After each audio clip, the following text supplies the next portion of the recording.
जय हिंद दोस्तों। 6 फरवरी सुबह 5 बजे की बात है। यही वो जगह है। मैं अपना वेणुग्राम साइकिलिंग क्लब बेलगावी के जो फाउंडेशन डे है उसके राइड के लिए जा रहा था और यहीं पे मैं सुबह 5 बजे अंधेरा था और यहीं पे मैं गिर गया था और मेरे हाथ में चोट लग गई थी और ये घुटने के दम पे मैं पूरा बॉडी वेट इस घुटने पे गिर गया था। तो उस टाइम इतना पता नहीं चला क्योंकि सबसे ज़्यादा पेन यहाँ हाथ में हो रहा था। तो यहाँ से खून आ रहा था पूरा दोनों उंगलियों से। तो यहाँ पे ज़्यादा पेन था तो मुझे पैरों के बारे में कुछ पता नहीं चला। ये पूरा लेफ़्ट नी के ऊपर मैं गिर गया था तो उस टाइम कुछ पता नहीं चला। जो सही तरीका है, कुछ इंजरी हो जाती है, मुझे क्या करना था, यहाँ से मेरा घर सिर्फ 1 किलोमीटर है, मुझे वापस जाना चाहिए था घर, लेकिन वो राइड मैंने कंटिन्यू किया और उस दिन 60 किलोमीटर्स मैं कवर करके आ गया। राइड करते वक्त मुझे थोड़ा यहाँ पे पेन हो रहा था लेकिन इतना कुछ पता नहीं चल रहा था। तो सेंसिबल थिंग ये था कि मैं यहाँ से घर चला जाऊँ, लेकिन मैं आगे जाके अपना उस दिन का 60 किलोमीटर्स का राइड कंप्लीट करके आ गया। तो उसके पीछे रीज़न ये था कि पेन यहाँ पे ज़्यादा था तो यहाँ का पेन इतना पता नहीं चल रहा था। तो एक मेरी सबसे पहले गलती थी, ठीक है। और उस दिन रात में मैं ज़्यादा सोया भी नहीं था, सुबह जल्दी उठना था तो सिर्फ 5 घंटे सो गया था। तो इस वीडियो में मैं आपको पूरा बताऊंगा कि अगले 1 वीक मैंने कैसे, मेरा पैर जो है इंजरी हुआ था मेरे लेफ़्ट नी में, मैंने उसको कैसे रिहेबिलिटेट किया, गलती क्या किया, सही चीज़ें क्या की, क्या करना चाहिए, जनरल गाइडलाइंस क्या है जब इंजरी होती है। तो मैं पूरा शेयर करूंगा 1 हफ्ते में मैंने क्या क्या छोटी गलती की, क्या मैंने सही किया और क्या जनरल गाइडलाइंस इंजरी के जब होते हैं, रिहेबिलिटेशन के जो गाइडलाइंस होते हैं वो मैंने क्या ठीक से फॉलो किया, मैं पूरा आपको इस वीडियो में बता दूंगा।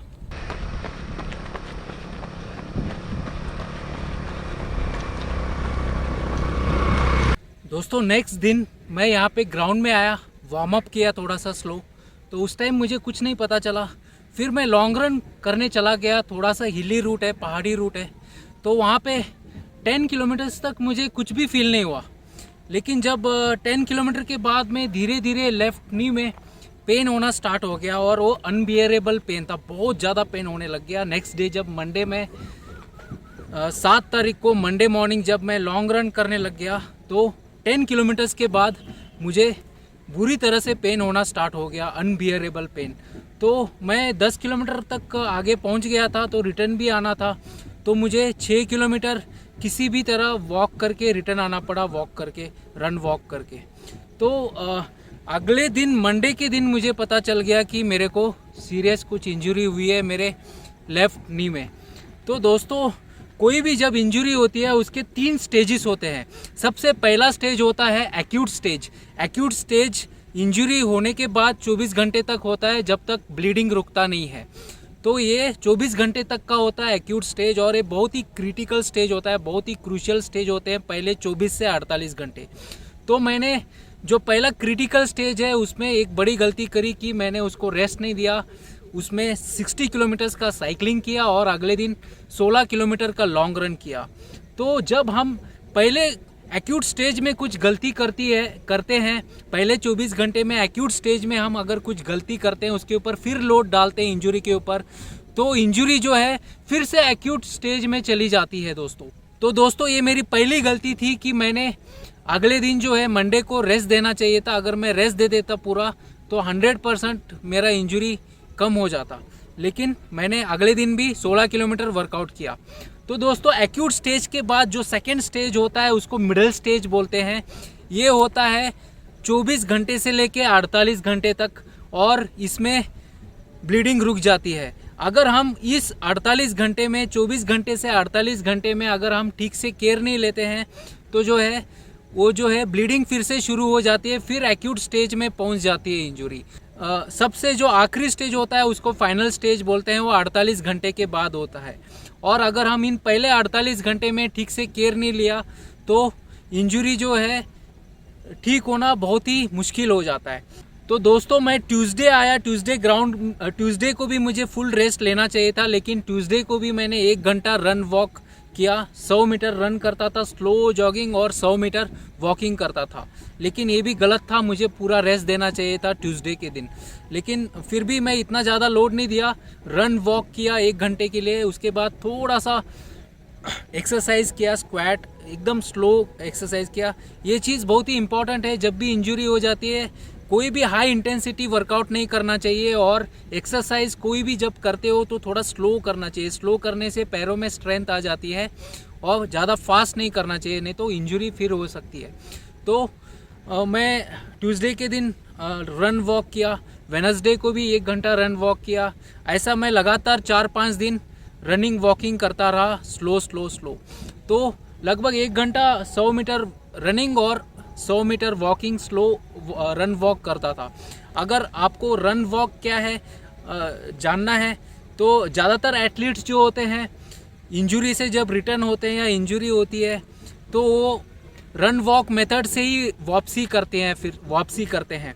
ज़्यादा डिटेल्स के लिए आप जोफ्री कमोरवोर का वीडियो भी देख सकते हैं, जिसमें वो बोलते हैं कि उन्होंने भी इंजरी के बाद रन वॉक करके और साइकिलिंग क्रॉस ट्रेनिंग करके कमबैक किया था।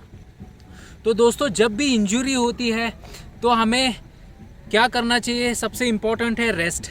दूसरा चीज़ है दोस्तों, हमें फोकस करना चाहिए कि हम क्या कर सकते हैं, इस पे फोकस नहीं करना चाहिए कि क्या नहीं कर सकते हैं। अगर हम सोचने लगते हैं कि हम रनिंग नहीं कर पा रहे, इंजरी हो गई है, और मेंटली डिप्रेस्ड हो जाते हैं, तो एक मेंटल ट्रॉमा हो जाता है और उससे इंजरी और ज़्यादा बढ़ जाती है। तो यहाँ से दिमाग से स्ट्रांग होना बहुत ही ज़रूरी है। एक आपके अंदर पॉजिटिविटी होनी चाहिए कि हाँ मेरा ठीक हो जाएगा इंजरी। तो मैंने एक पॉजिटिविटी रखी थी कि मैंने जो है इंजरी के बाद भी मैं 1-1 घंटा वर्कआउट करता रहा, रन वॉक। लेकिन एक गलती करी मैंने कि ये रन वॉक भी मैंने बहुत ज़्यादा किया, ठीक है। तो सेकंड इम्पॉर्टेंट चीज़ है दोस्तों कि हमें फोकस करना चाहिए कि हमें क्या कर सकते हैं, ये इस पे फोकस नहीं करना चाहिए कि क्या नहीं कर सकते हम, ठीक है। तो ये पॉजिटिव माइंडसेट बहुत ही ज़रूरी है जब भी आपको इंजरी हो जाती है, ठीक है। और आप क्या क्या कर सकते हैं जब इंजरी होती है, तो आप स्विमिंग कर सकते हैं। अगर आप स्विमिंग कर पा रहे, कोई प्रॉब्लम नहीं है तो स्विमिंग करना चाहिए, ठीक है। डीप वाटर रनिंग भी कर सकते हैं, और स्ट्रेंथ ट्रेनिंग कर सकते हैं, बहुत ही स्लो स्ट्रेंथ ट्रेनिंग। अगर कोई पेन नहीं हो रहा है तो स्ट्रेंथ ट्रेनिंग कर सकते हैं। जो मेरा एग्जांपल था दोस्तों, तो मैं स्लोली स्क्वाट्स कर पा रहा था, कोई प्रॉब्लम नहीं था। लंजिस करने का कोशिश कर रहा था तो लंजिस मुझसे नहीं हो रहा था, लंजिस करते वक्त पेन होता था, तो मैं लंजिस नहीं करता था, सिर्फ स्ट्रेंथनिंग के लिए स्क्वाट्स करता था और बर्पीज़ करता था। बर्पीज़ में पेन नहीं होता था। बर्पीज़ में जो जंपिंग पोर्शन है स्क्वाट्स वाला, वो जंप नहीं करता था, सिर्फ नॉर्मल स्लो स्क्वाट्स करता था बर्पीज़ में। तो ये 2 एक्सरसाइज स्ट्रेंथनिंग के लिए करता था, और पुलअप्स भी थोड़ा करता था मैं। तो दोस्तों, और थोड़ा बहुत कोर स्ट्रेंथनिंग भी करता था। कोर स्ट्रेंथनिंग में तो मुझे कुछ पेन नहीं हो रहा था, तो क्योंकि नी में इंजरी थी, तो कोर स्ट्रेंथनिंग वर्कआउट्स भी किया। तीसरा जो इम्पोर्टेंट चीज़ है दोस्तों, अगर आपको इंजरी होती है, जो तीसरा इम्पोर्टेंट चीज़ आपको ध्यान में रखना चाहिए वो है बॉडी कॉम्पोजिशन मेंटेन करना। क्या हो जाता है दोस्तों, अगर हमको इंजरी हो जाता है तो हम सोचते हैं कि अभी यार सब खत्म है यार, अभी 1-2 महीना कुछ नहीं होने वाला, और ये सोच के हम लोग डाइट की तरफ बिल्कुल ध्यान नहीं देते हैं। तो जब भी इंजरी हो जाती है, बॉडी कॉम्पोजिशन मेंटेन करना ज़रूरी है। बॉडी कॉम्पोजिशन मतलब आपको वेट बढ़ने नहीं देने का कोशिश करना चाहिए। तो उसके लिए क्या करना चाहिए, आपको थोड़ा सा डाइट, क्योंकि आपका वर्कआउट बंद हो जाता है या कम हो जाता है, तो डाइट थोड़ा सा कम कर देना चाहिए, और प्रोटीन इंटेक बढ़ाना चाहिए, क्योंकि प्रोटीन से क्या होता है, प्रोटीन रिकवरी बढ़ाती है। तो इसलिए प्रोटीन्स का थोड़ा सा इंटेक बढ़ाना होगा। प्रोटीन में दूध, दही, इस तरह का जो है स्प्राउट्स वगैरह थोड़ा सा इंटेक बढ़ाना होगा। तो प्रोटीन से क्या होता है, हम जैसे सीखा है हमने स्कूल में, प्रोटीन से रिकवरी होती है, रिपेयर होती है बॉडी में।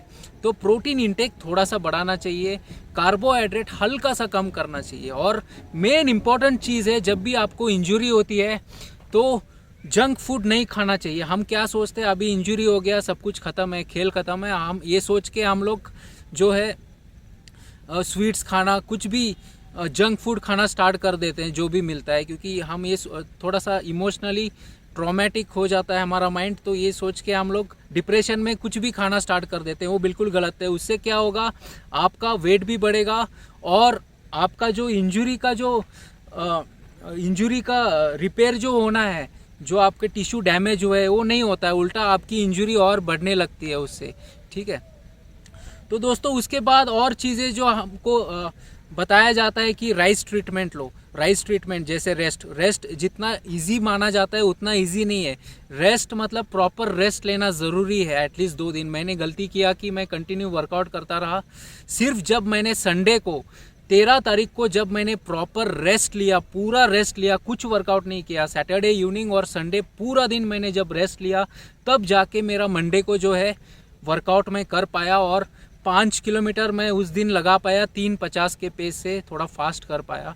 और आज 18 तारीख है, आज 18 तारीख को भी मैंने 38 मिनट्स 50 सेकेंड्स में 3:53 के पेस से 10 किलोमीटर कर चुका हूँ। तो अभी मेरा पूरा रिहेबिलेट हो चुका है इंजरी। तो दोस्तों इसलिए ज़रूरी है कि रेस्ट जितना सुनने में इजी है उतना इजी नहीं है, क्योंकि अगर मैं रेस्ट ले लेता दोस्तों, क्या होता है, इंजरी होती है। अगर मैं वर्कआउट कर रहा हूँ, समझो मेरे अपर बॉडी में इंजरी नहीं है, मैं अपर बॉडी का दबा के अगर एक्सरसाइज करता हूँ, तो जो बॉडी है अगर हम रेस्ट नहीं लेते तो अपर बॉडी का जो मैंने वर्कआउट किया है उसको रिकवर करने में बॉडी लगती है, ना कि जो मेरी इंजरी हुई है लेफ्ट नी में उसको रिकवर करने में लग जाए बॉडी। तो बॉडी का ध्यान अपर बॉडी को रिकवर करने में लग जाएगा। तो इसलिए पूरा रेस्ट देना ज़रूरी है जब भी आपको इंजरी होती है। कुछ दिन के लिए क्रॉस ट्रेनिंग भी करना नहीं चाहिए। जैसे मैं साइकिलिंग भी कर रहा था, रन वॉक भी कर रहा था, थोड़ा बहुत एक्सरसाइजेस कर रहा था, तो उसको रिकवर करने में शायद मेरी बॉडी लगी हुई थी, इसलिए मेरा जल्दी रिकवर नहीं हुआ, मुझे 1 हफ्ता लग गया। अगर मैं 2 दिन प्रॉपर रेस्ट लिया होता तो 100% मेरा 2-3 दिन में मेरी इंजरी जो है ठीक हो जाता। राइस का जो दूसरा अक्षर है आई, उसका मतलब होता है आइसिंग। आइसिंग करना भी ज़रूरी होता है, उससे स्वेलिंग कम हो जाती है दोस्तों। तो आइसिंग जो है कैसे करते हैं, प्लास्टिक में आइस डाल के आपको 15-15 मिनट के लिए आइसिंग करना होता है। दिन में एटलीस्ट 4 बार करना होगा, 10-10 मिनट टाइप के लिए। डायरेक्ट आइस नहीं लगाना होता है इंजरी पे, उससे और प्रॉब्लम हो सकता है। आपको प्लास्टिक के पाउच में आइस डाल के आप उसको अप्लाई कर सकते हैं।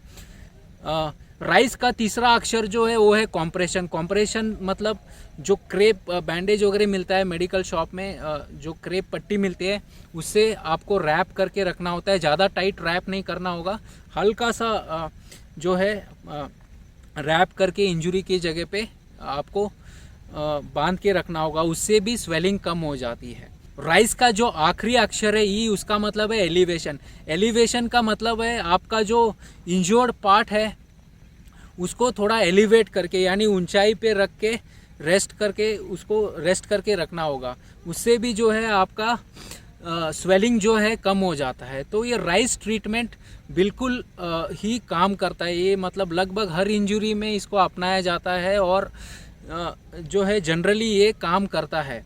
तो मैं भी ज़्यादा इतना नहीं इसको फॉलो किया राइस ट्रीटमेंट को, इसलिए मुझे इंजर को रिकवर करने में कम से कम 1 हफ्ता से ज़्यादा लग गया। तो लगभग मैं थोड़ा बहुत रेस्ट कर रहा था, आइसिंग भी थोड़ा बहुत कर रहा था, लेकिन जो कॉम्प्रेशन और एलिवेशन को मैंने इतना फॉलो नहीं किया। तो अगर मैं ये प्रॉपर राइस प्रोटोकॉल को फॉलो करता तो 100% मेरी इंजरी और पहले ठीक हो जाती दोस्तों।